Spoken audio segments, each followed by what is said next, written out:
Hello friend, बहुत बहुत स्वागत है आप सभी का सोमा टूल के एक और नए वीडियो में। तो इस वीडियो में हम लोग पढ़ेंगे हिस्ट्री ऑनर्स पेपर 7 के वेरी इंपॉर्टेंट क्वेश्चन। जापान के आधुनिकीकरण पर एक निबंध लिखे, या क्वेश्चन ऐसे भी पूछा जाएगा, जापान के आधुनिकीकरण के कारणों एवं परिणामों का वर्णन करें। ठीक है, कैसे भी पूछे, आंसर आपके नीचे लिखा हुआ है, जो कि आपको पीडीएफ भी प्रोवाइड कराया जाएगा। वीडियो में मैं आगे बताऊंगा वीडियो में कि पीडीएफ कैसे मिलेगा। ठीक है, तो चलिए वीडियो को पढ़ना स्टार्ट करते हैं। देखिए, मेरे टॉप 10 क्वेश्चन का ये 9वां वीडियो है ना, जो मैं वीवीआई क्वेश्चन कराया हूँ टॉप 10। ठीक है, आप नहीं देखे हैं तो प्ले लिस्ट बना हुआ है, लिंक भी वीडियो के डिस्क्रिप्शन में मैं लगा दूंगा, आप लोग जाके देख लीजिएगा। और उसका ये 8वां या 9वां वीडियो है। ठीक है, इसके बाद एक वीडियो और आएगा, पेपर 7 भी कंप्लीट हो जाएगा। पेपर 5 ऑलरेडी मैं करा ही चुका हूँ। ठीक है, फिर पेपर 8 में हम लोग करेंगे। चलिए तो पढ़ना स्टार्ट करते। इससे पहले आप हमें सपोर्ट करें, लाइक करके वीडियो को, कमेंट करके, और चैनल को सब्सक्राइब जरूर कीजिए। ठीक है, 95% ऐसे लोग मेरे वीडियो देखते हैं जो सब्सक्राइब किए ही नहीं रहते, है ना। तो ये गलत बात है ना। ऐसा करिएगा तो हमें वीडियो बनाना छोड़ना पड़ेगा, जबकि मैं फ्री में क्वेश्चन देता हूँ, फ्री में आंसर देता हूँ। सभी लोग पैसे ले करके देते हैं, है ना। आप लोग इस बात को समझिए। ठीक है, मैं भी पैसा लेकर सिर्फ पीडीएफ प्रोवाइड करूँ तो ठीक रहेगा? तो आप लोग चैनल को सब्सक्राइब, वीडियो को लाइक कमेंट कीजिए ना। ठीक है, चलिए हम लोग देखते हैं पढ़ते क्या है क्वेश्चन। देखिए, परिचय। क्वेश्चन मेरा क्या था कि जापान के आधुनिकीकरण। ठीक है, देखिए, मेजी यानी मेजनी पुनः स्थापना 1868 में हुआ था, है ना। तो 1868 के बाद जापान में आधुनिकीकरण की भावना का बड़ी तेज़ी से विकास हुआ। आधुनिकीकरण समझ रहे हैं, जहाँ पे नए नए उद्योग का विकास हो जाए, शिक्षा, समाज, हर चीज़ में सुधार हो जाए, नए नए तकनीक आ जाए, है ना, सड़कें बन जाए, बिल्डिंग बन जाए, यही सब आधुनिकीकरण होता है। तो जापान में 1868 के बाद आधुनिकीकरण हुआ। ठीक है, वो क्यों हुआ, कैसे हुआ, यही हम लोग इस वीडियो में जानेंगे। देखिए, और उसका क्या प्रभाव पड़ा। देखिए, राजनीतिक, सामाजिक, आर्थिक तथा सांस्कृतिक सभी क्षेत्रों में पश्चिमी विचारों और सिद्धांतों को अपनाया गया। पश्चिमी मीन्स अंग्रेज, ब्रिटेन, अमेरिका, फ्रांस, इन सब में जो अपनाया जा रहा था, जैसा नई नई तकनीक, उन सब को यहाँ जापान में भी यानी एशिया में भी अपनाया जाने लगा। पश्चिमी देशों की शक्ति और समृद्धि से प्रेरित होकर जापानी लोग अपने देश को भी उतना ही शक्तिशाली और समृद्ध बनाना चाहते थे। ठीक है, जापानी आधुनिक ज्ञान विज्ञान को सीखकर अपनी सेना, शिक्षा, राजनीतिक, उद्योग और समाज में क्रांतिकारी परिवर्तन लाना चाहते थे। देखिए, हुआ क्या कि जापान के लोग अब मेजनी पुनर्स्थापना से पहले क्या हुआ था, उधर ब्रिटेन, अमेरिका, ये सब पढ़ने के लिए जाने लगा था, थाईलैंड। तो वहाँ से जब वापस आए लोग, तो यहाँ पर भी उस भावना को विकसित किए जापान में।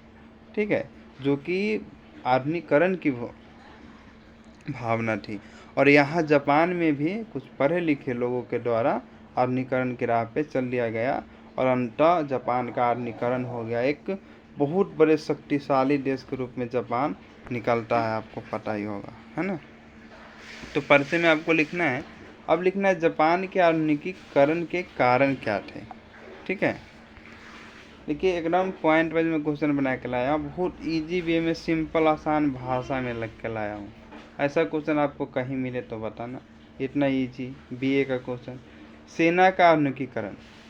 ठीक है, पहले सेना का आधुनिकीकरण पढ़ेंगे, क्या कारण था और क्या हुआ। देखिए, सेना का राष्ट्रीयकरण और आधुनिकीकरण जापान की शक्ति और सुरक्षा के लिए इम्पोर्टेंट था।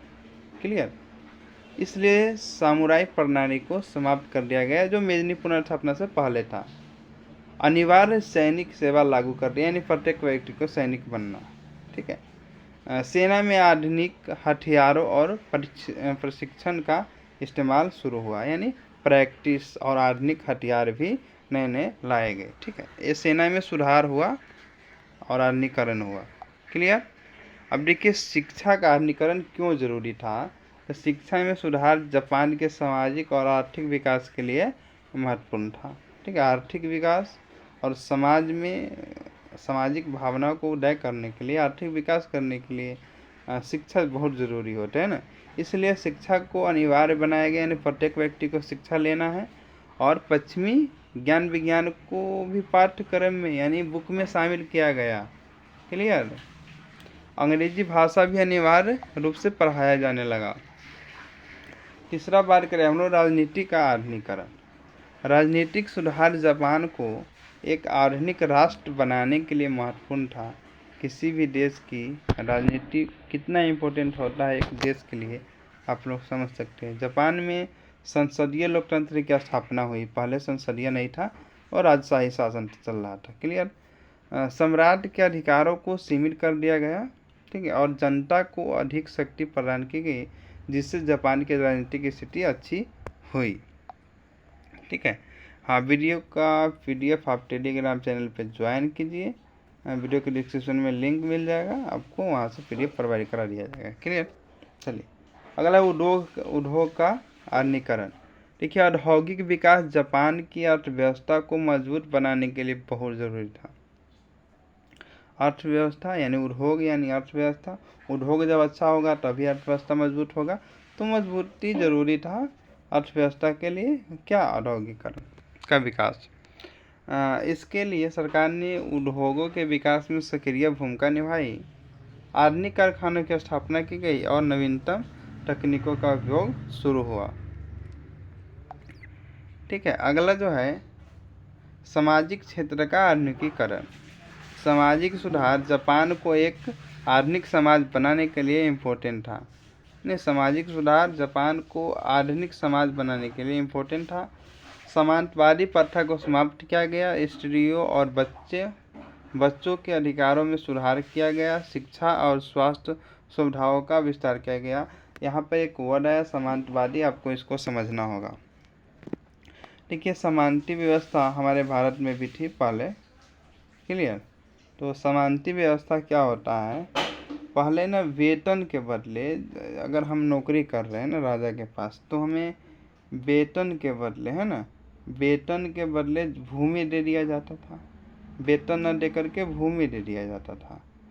अब एक दिन ऐसा होता था कि जिसे हम सामंत कहलाते थे। ठीक है, तो एक दिन हमारे पास बहुत सारा भूमि हो जाएगा ना, वेतन के बदले मिलते मिलते, और बहुत सारा भूमि हो जाएगा, तो हम एक शक्तिशाली बन जाएंगे। अब सेना भी रखने लगेंगे, हर चीज़ रखने लगेंगे। बाद में जाके राजे पे कब्जा कर देंगे, कहीं पे कुछ भी कर देंगे, है ना। तो इसी तरह जो सामंती होते थे उनके पास बहुत सारा ज़मीनें होती थी। अब एक ही आदमी के पास बहुत सारा ज़मीन रहेगी तो क्या होगा, बाकी लोग कैसे जिएंगे, बाकी किसान कैसे जिएंगे। तो ऐसे में समानती प्रथा को ख़त्म किया गया, समांतवादी प्रथा को ख़त्म किया गया और ज़मीन बराबर बांट दिया गया। क्लियर। चलिए अब देखेंगे जापान के आधुनिकीकरण के क्या क्या परिणाम हुए। देखिए जापानी नागरिकों की जीवन शैली में क्रांतिकारी परिवर्तन हुए। उनके विचार, आचार, व्यवहार, है ना, में आमूल परिवर्तन हुआ। देखिए औद्योगिकीकरण ने जापान को एक शक्तिशाली राष्ट्र बना दिया। परिणामस्वरूप विदेशियों को जापान के साथ समानता के स्तर पर संधियाँ करनी पड़ी, है ना। अब किसी से हम डरेंगे नहीं, लड़ेंगे, है ना, ऐसा हो गया था। जापान सैन्य दृष्टि से शक्तिशाली राष्ट्र हो गया, तो अब यूरोपीय राष्ट्र उनकी अवहेलना नहीं कर सकते थे, क्योंकि उन्होंने दिखा ही दिया था रूस को हरा करके। ठीक है, चलिए 1904-5 में रूस जापानी युद्ध में बना चुका हूँ, देख लो ना। औद्योगिकीकरण, व्यापारिक व सैनिक उन्नति के कारण जापान को भी कच्चे माल उत्पादों के लिए बाजारों की आवश्यकता हुई, अतः उसने साम्राज्यवाद का मार्ग अपनाया। यानी बाजार, कच्चे माल प्राप्त करना, पक्के माल बेचना, इसके लिए उन्होंने क्या किया, उपनिवेश बनाना शुरू किया, अपना साम्राज्य को फैलाना शुरू किया। चीन में, उधर कोरिया, थाईलैंड, हर जगह फैलाना शुरू किया। यानी पूर्वी एशिया में तो गर्रा उड़ा दिया था जापान उस समय। ठीक है, देखिए, जापान के आधुनिकीकरण ने जापान की खोई हुई संप्रभुता इज्जत को वापस किया, है ना। तो इस तरह से हमारा ये क्वेश्चन खत्म हो रहा है। होप वीडियो अच्छी लगी होगी, नहीं तो कमेंट करें, वीडियो को लाइक करें, चैनल को सब्सक्राइब करें, ठीक है। चलिए मिलते हैं नेक्स्ट वीडियो में। Thanks for watching this video.